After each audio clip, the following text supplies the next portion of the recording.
بسم الله الرحمن الرحيم لتؤمنوا بالله ورسوله وتعذروه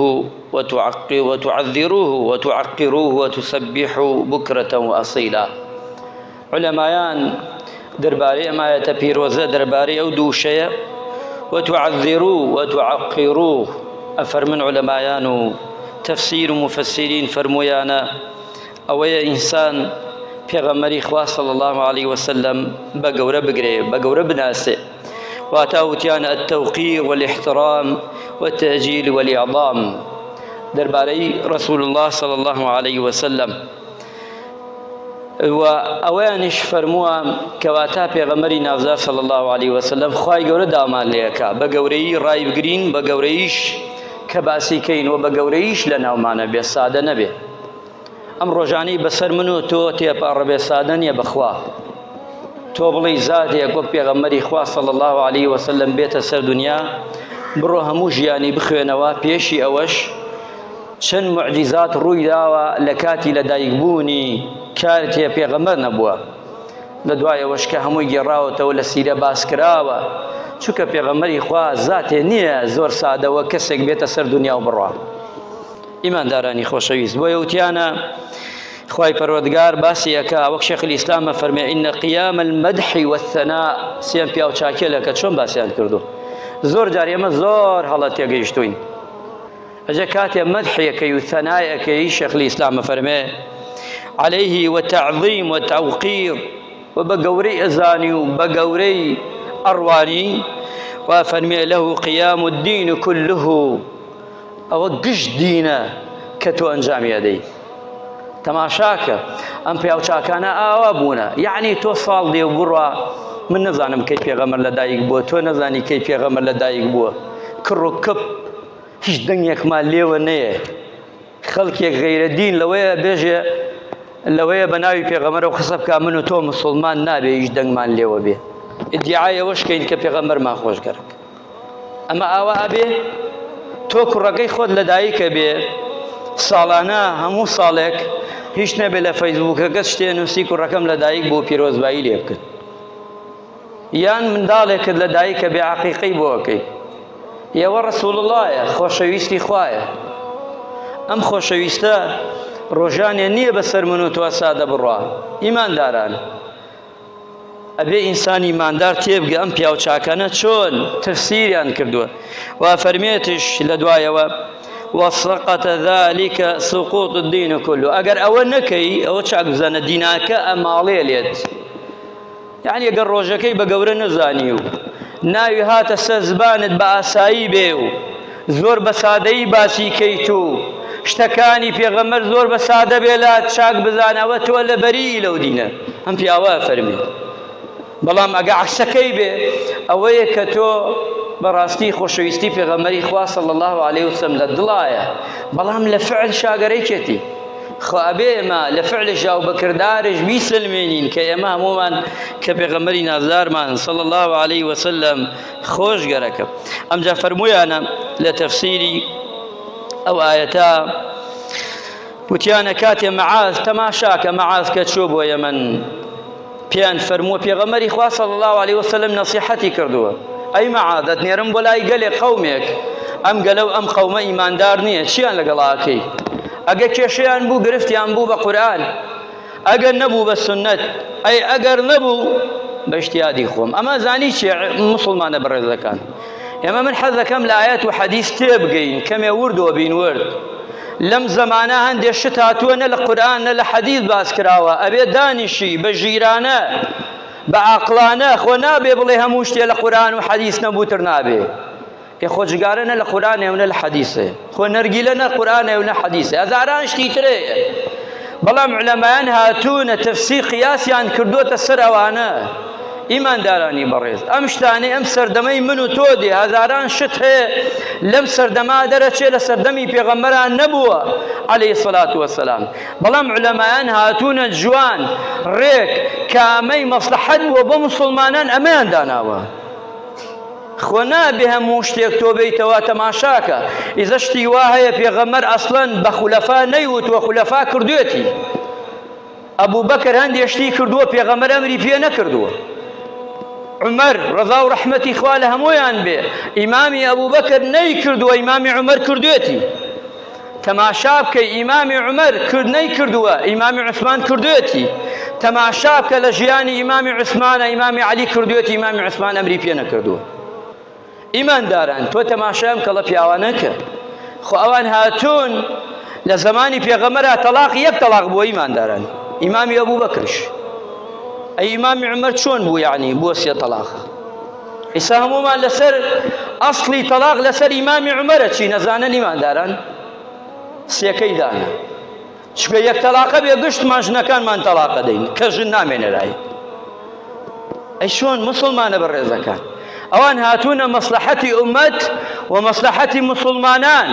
و مەسلحەتی ئیمانداران شتەکانیان بە چاوڕوون تەفسیرێکی جوان و شرین بۆ واقعی خۆیان و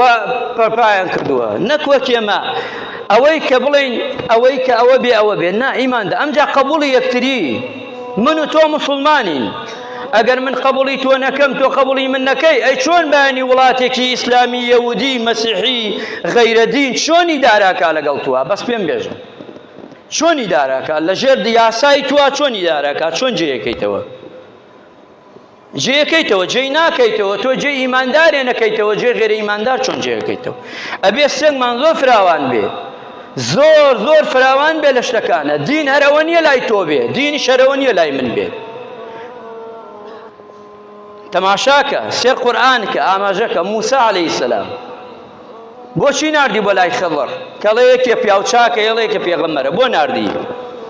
لەبەری موسا عەلەیهی سەلام وای زانی لە خۆی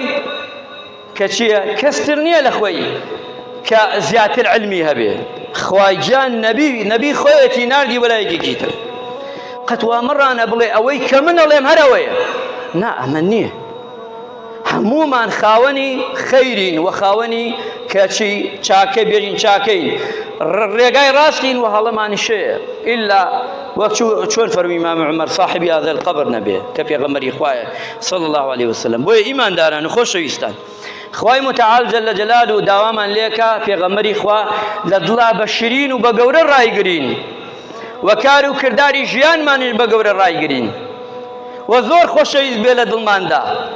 و پێمان خۆش بێ و ڕۆژانەی کە دێ بە سەرماندا پێمان خۆش بێ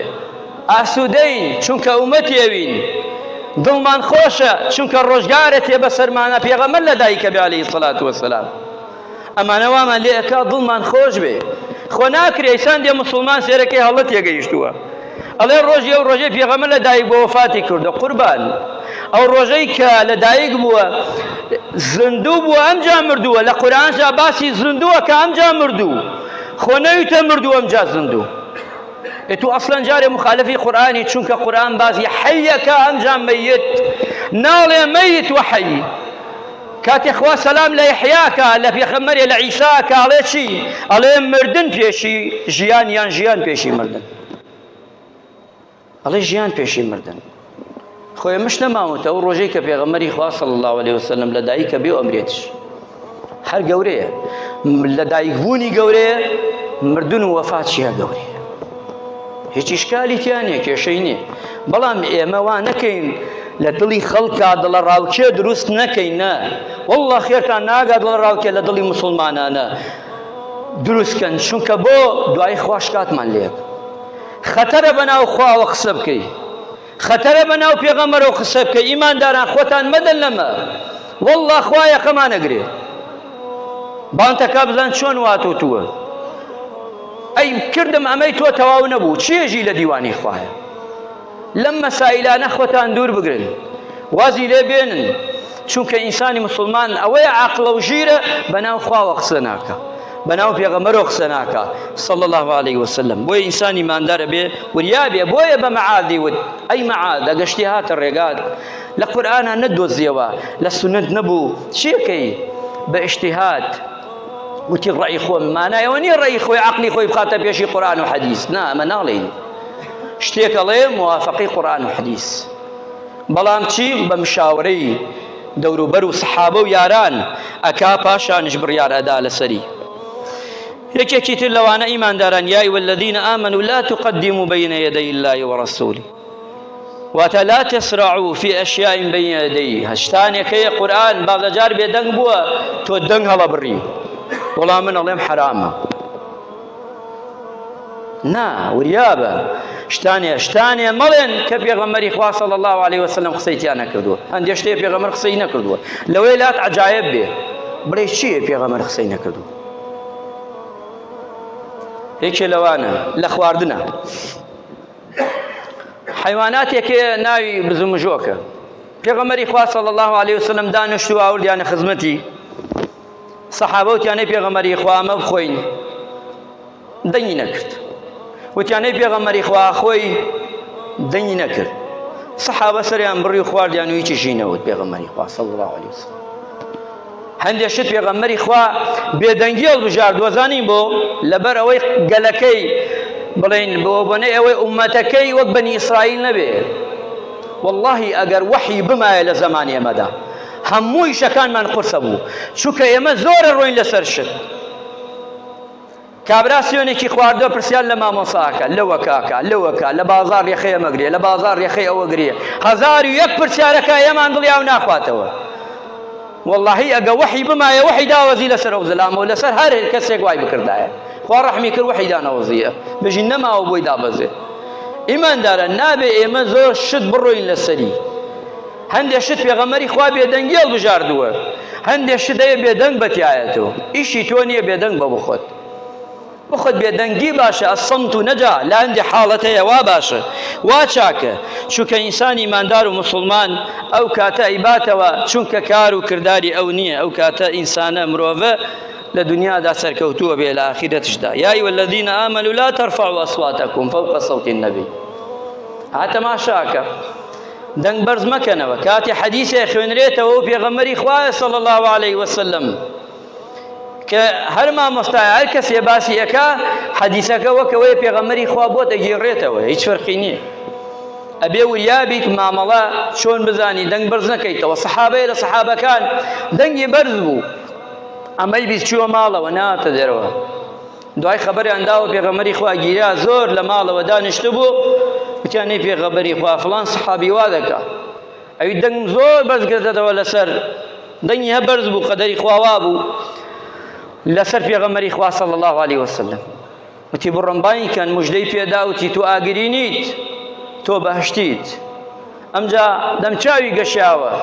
ئەمجا دوایەوە پێغەمبەری خوا صلی الله علیه وسلم ڕووخۆشی پێدا با بزانێ کارەکەی خراپ نییە ئەبێ ئینسانی مسلمان و ئینسانی بڕوادار بزانێ چۆن گەورەی پێغەمبەری خوا صلی الله علیه وسلم لە کار و کردداری ئێمەدا ڕەنگ داتەوە لە دنیادا ئیماندارە نابێ مسلمانێک بین شەرم کەین لە مسلمانی خۆمان هەزاران هەیە لەم دنیاە شانازیەرێکی بە کەسێک کۆکە وەڵایی من شانازی و گەرێ هەمومان مسلمان شانازی بە پێغەمبەرەوەکەین عەلەیهی السەلاتو وەسەلام پێغەمبەری هەموو دنیایە و شانازیشەکەین ئومەتی پێغەمبەرین صلی الله علیه وسلم وەڵایە و ڕۆژانەیشی کە دێ بە پیرۆز ڕایەگرین بە گەورەش ڕایەگرین هەرچیش لە دەستمان بێ دەیکەین بەو ڕۆژە چونکە خۆشمانەوێ چونکە شێخ الئیسلامە فەرمی ئەوانەی کە دەیکەن حەسەب نیەتێ توتوزانی لە دڵی منە چییە بۆ حوکمە دەی لەسەر من ئایا دڵی من شەق کردووە ئایا من بۆ خەڵکەی کەمیان بۆ خوای کەم نا نابێ من حکم دەم لەسەر تۆ لەسەر ئەو بڵێم وەڵای کابرا خراپە وەڵای کابرا ئاوایە وەڵای بۆ خوا نایکا توتوزانی تۆ دڵی من شەق کردووە بزانی خوا و دین وا فێری کردوین چۆن ئێمە معاملەی خەڵکەکەین معاملەی خەڵکەین بالظەواهر من شایەتی بۆ تۆ ئەدەم تۆ ئیمانداری چۆن نوێژەکەی تێی بۆ مزگەوت من ناکەمە تاقیبی تۆ بزان چیەکەی لە ماڵەوە لە دەرەوە چیەکەی چی ناکەی ئیشی من نییە خوا ئەزانێ بە سڕی تۆ چیت بە من بە ئەو بە گشتمان بەڵام من وا ئەڕوانم تۆ پیاوە چاکی ظاهیر چۆنی ئاوا حکمە دەم لەسرت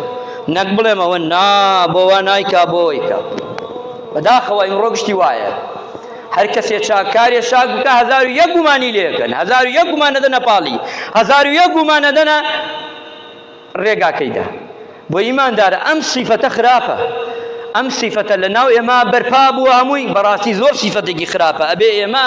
سێری ظاهیرکەین کابرا لە خواترسە و ئیماندارە هەرچیەکە خۆی و نیەتی چۆنە ئاوایە ئەو نیەتە خوای گەورە وەری دەگرێ ئەگەر چاک بێ وەری دەگرێ و ئەگەر چاکش نەبێ وەری ناگرێ ئەمجا فەرمێ ولا تجهروا بالقول كجهر بعضكم لبعض وريابن ناوی پێغەمبەر صلى الله عليه وسلم ئاسانی نێتە زبانتانە وەکە وەکانی تر ئەبێ بڵێن یا نەبی یا رسول الله صلى الله عليه وسلم ئەبێ لەفظی محەممەد یان باجای سەت و کوڕێک لێ ناوی محەممەدە پێی مێژە حەمە پێی مێژە ئەها بێ وەیرە حەمە بێ وەیرە لەبەر پیرۆزی ناوی پێغەمبەر بە جوانی بانیک بڵێ محەممەد کوڕم لە ناو ئێمە ئەمەیە ئەحە بێ وەیرە حەمە بێ وەیرە نابێ ئاوا ناوی محەممەد داوا بێنی ناوی محەممەد و ناوی ئەحمەد صلى الله عليه وسلم بۆیە چونکە گەورەیە پیرۆزە ئێمەش مناڵەکانمان ناوە محەممەد لەبەر خۆشەویستی پێغەمبەری خوایە صلى الله عليه وسلم ئەبێ بە جوانیش بانیکەین و پێغەمبەر داوامان شەکە مناڵەکانمان ناوی بنەی محەممەد بەفەزلی خواشۆیسە لە ئومەتی ئیسلامیدا تەماشا بکە زۆرترین ناو کە ناو بێ ناوی پێغەمبەرە محەممەد عليه الصلاة والسلام ئەبێ ئینسان ئیماندار و مسلمان ئەمە بزانێ بە گەورەی شتەکانی پێغەمبەری خوا صلی الله عليه وسلم لە دنیادا وەرگریە بە سنگێکی فراوان ئەزانن سەحابە بچینە خزمەتی چەند قیسەیەکی سەحابە لەگەڵ پێغەمبەرا چەندێ بە ئەدەب بوونە و چەندێکش لەگەڵیان ڕەفتاری جوان و شرینیان کردووە تەماشاکن یەکێ لەوانە کە سەحابەی پێغەمبەری خوایە صلی الله عليه وسلم عمرو بن عاص ئەفەرمێ إن أبواب النبي صلى الله عليه وسلم كاتب صحابات شون أندا لدرجاي بيغمر يك صحابة نية برا بدا لدرجاي بيغمر بمشت ليدا مشت خمان علين مشت يان بقايم ليدا أزانم بتشي أندا لدرجاي بيغمر إخوة صلى الله عليه وسلم صحابة بدسش ليان هذا يبشي ليان هذا بنينو كان يعني ليان هذا أو نينو كان أندا لدرجاك أو نكوا بيغمر إخوة صحات به سير احترام و سير خوشويستي صحابه ببيغمري نازدار صلى الله عليه وسلم ام جايك لو صحابانا كاتي لسر مرقا افرمي والله ان رأيت ملكا قد يعظم اصحابه ما يعظم اصحاب محمد صلى الله عليه وسلم كاتي يكي لوانيك لقلنا جاشيدا كتشون بو قيصر ووفدك وتي اخوان شايتيان داوي ايمان دارنين چون دانشتن بۆ سڵح وتی والله ئەوەی بینیومە لە یارانی پێغەمبەر یعنی سەحابەی پێغەمبەری خوا صلی الله علیه وسلم چۆن پاشایەکی زۆر گەورە ئەبێ ئەوانەی دەوروبەرێ چەندێ خزمەت پێغەمبەرکەن چەندێ ڕێز لە پێغەمبەر گرن واللهی سەحابەکانی پێغەمبەر لەوە زیاتر پێغەمبەریان خۆشتر گرن والله ئەم خۆشەویستی من و تۆ ڕبعێ پێغەمبەر سەحابەی پێغەمبەر نییە بۆ پێغەمبەر والله تۆ بڕۆ خۆشەویستی کتابی هەڵبگرە و بیخوێنەوە بزان سەحابە چۆن پێغەمبەری خۆشگەرەکە و چۆن لەگەڵ پێغەمبەرا بوونە و چۆن ژیاون تخوا بخوێنەوە جار ئەوەی خوێندەواریە با کتابێ دەرکا و بیخوێنێتەوە تخوا خۆت مقارنە بکە لەگەڵ سەحابە و لەگەڵ بڵان خۆشەویستی پێغەمبەر چنێ بووە پێغەمبەری خوا هات بۆ مزگەوت هەموویان چاوەڕێیانەکا لەسەر پێئێسیان ئێستێژە کاکەگەیەکی هات نابێ ئەڵسی لە بەردەمی بۆ سەحابە گشتی پاڵ کەوت و پێغەمبەر هاتە ژوورەوە دەبڕۆ بخوێنەوە هەموویان لەسەر پێئێسیاون هەتا پێغەمبەر هاتووەتە میحرابەکەی ئەمەنە شەرمیان کردووە تەماشای چاویان نەکردووە دەم چاویان نەکردووە عەمرو بن عاص فەرمێ لە کۆتایی ژیانیا لێیان پرسی وەصفی پێغەمبەر بکە صلی الله عليه وسلم وتی والله ناتوانم وەصفی کەم لە ژیانی دنیادا تێرم نەخواردە لەزەتی پێغەمبەر دەمچاوی ڕوبەڕوو شەرم لێ کردووە سێرم نەکردووە هەتا ئێستا نازانم دەمچاوی مبارەکی پێغەمبەری خوا چۆنە لە شەرما نەمتوانیە تەماشای بکەین کاتێ پێغەمبەر صلی الله عليه وسلم قسەیە کرد کەئەنەما یەک بەشەر لەو شوێنانیە کەئەنەما دەنگ نات شۆلەکە بجوولێتەوە سەحابە ناجوولیاوە دنیان لێ نات لە خزمەتی پێغەمبەری خوا صلی الله عليه وسلم ئیمانداران بڕۆن بخوێنەوە بزان سەحابە چۆن لەگەڵ خۆشەویستا بووە چۆن لەگەڵ خۆشەویستا ژیاون وە چۆن بوونە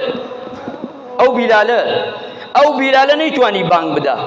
ئەو بیلالە خۆشەویستی پێغەمبەرە صلی الله عليه وسلم موژدەی پێدا لە دنیادا ئەڵێ بیلال لچیت کردا ئەچم بۆ بەهەشت لە ئیسا و معراجە هەرچی یەکەم ئەڵێن ئەمە دەنگی خشەی نەعەلی بیلالە ئەوە بوو پێی وتوی پێغەمبەری خوا دوورکات نوێژەکەم دەست نوێژێگرم ئەو بیلالە پێغەمبەری خوا وەفاتی کردتر بانگی نەدا مەدینەی بەجێشت نایتوانی لە مەدینە بژی تەواو لە ژیانە تا هات بۆ شام دوای گەڕاوە یەک بانگێتری دا دوای چەندێک ئەوش خەوی بینی بە پێغەمبەرەوە گەڕاوە صلی الله علیه وسلم ئەی بیلال بۆ نەدووری بەو شەوە تەماشاکە لە سووریای ئێستاوە بۆ مەدینە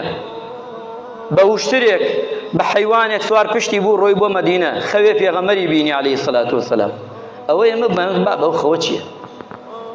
چوو بۆ مەدینە نەچووە ماڵی کەسش نەچووە ماڵی ئەبوبەکر چووە مزگەوتەکەی پێغەمبەری خوا صلی الله علیه وسلم بانگی بەیانی و بانگی دا هەموو مەدینە هاتنە مزگەوت وایان زانی پێغەمبەری خوا صلی الله علیه وسلم دووبارە زەنوو بووەتەوە بەڵام بانگەکەی تەواو کرد بیلال نەخێر ئەو کاتەش نەیتوانی بانگ تەواو کرد ئیمانداران ئەوان ئەمەنە پێغەمبەریان لە دڵا خۆشەویست بوو بەداخەوە ئەمڕۆ ئومەتەکەی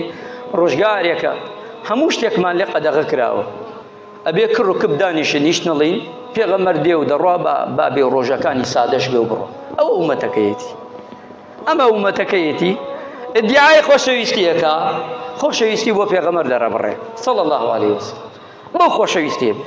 با ئەوە بێ بزان لە قیامەتە ئابینینەوە هەمومان بزان پێغەمبەر گلەیمان لێکایان نا ئەمە من و ئەمەیەوە ڕۆژگارێ دێ خۆچینە و قەبرە و پێغەمبەری ڕوبەڕوومان دێتەوە بزان پێغەمبەر ئایا ئێمە توانیمانە خۆشەویستی پێغەمبەر لە دڵاگرین ئایا حەقی خۆشەویستی خۆمان داوە و پێغەمبەرمان داوە بە تایبەتی وەک سەحابەڵمان گرتووە نە ئیماندارن ئیبن عەباس تەمەنی 80 ساڵ بوو یەک دگانی نەکەوت بوو تخوا کێ هەیە لەم مەجلیسا دانیشتی بێت تەمەنی 80 ساڵ بێ دگانێکی نەکەوت بێ نەکەم و دگانی زۆریمان دگانەکانمان لە گەنجێتیەکە بێ تەمەنی 80 ساڵ بۆ نەکەوت بوو بڕۆم بخوێنەوە لە سیریا بۆ نەکەوت بوو ئەزانن لەبەرەوەی پێغەمبەری خوا دوعای بۆ کرد بۆچی دوعای بۆ کرد لەبەر ئەوەی بەس سرودی بە یاری پێغەمبەر ئاوت عەلەیهی السەلاتو وەسەلام ڕۆژی هاتە ژوورەوە بەلای پێغەمبەری خوا بە باڵای پێغەمبەرا سرودێکی وت شعرێکی وت پێغەمبەری خوا دوعای بۆ کرد ئەی مامە خوای گەورە ئەو دەم و زبان پاراوە و دگانە جوانەکانت خوای گەورە بیپارێزیە دوعای پێغەمبەر ئەفەرمن ئەو دوعایە بوو لە 80 ساڵیشا دگانێکی نەکەوتو ئیمانداران شت زۆرە بەڵام من ئەوەیەژم ئەبێ پێغەمبەرمان لە دڵا و کردارش خۆشمان گەرەک بێ هەمووی خۆشەویستی دەرببڕین خۆشەویستی دەرببڕن ئیمانداران خۆشەویستی ئەوە نییە لە دڵا هەربی شاریتەوە دەری نەبڕی من تۆم خۆشگەرەکە بێ بس بڵێم خۆشت مگەرەکە ئەی خۆ نابێ پێغەمبەرگیانە فەرمیە ئەگەر برایەکت خۆشگەرەک بێ بە براکەت بڵێ مسڵمان فڵان کەس من تۆم خۆشەوێ ئەی چیجا رسول الله بێ صلی الله علیه وسلم ئەبێ ئینسان ئیماندار و بڕوادار ئەمە بزانێ خوای گەورە ڕەحم بە مولایەکمان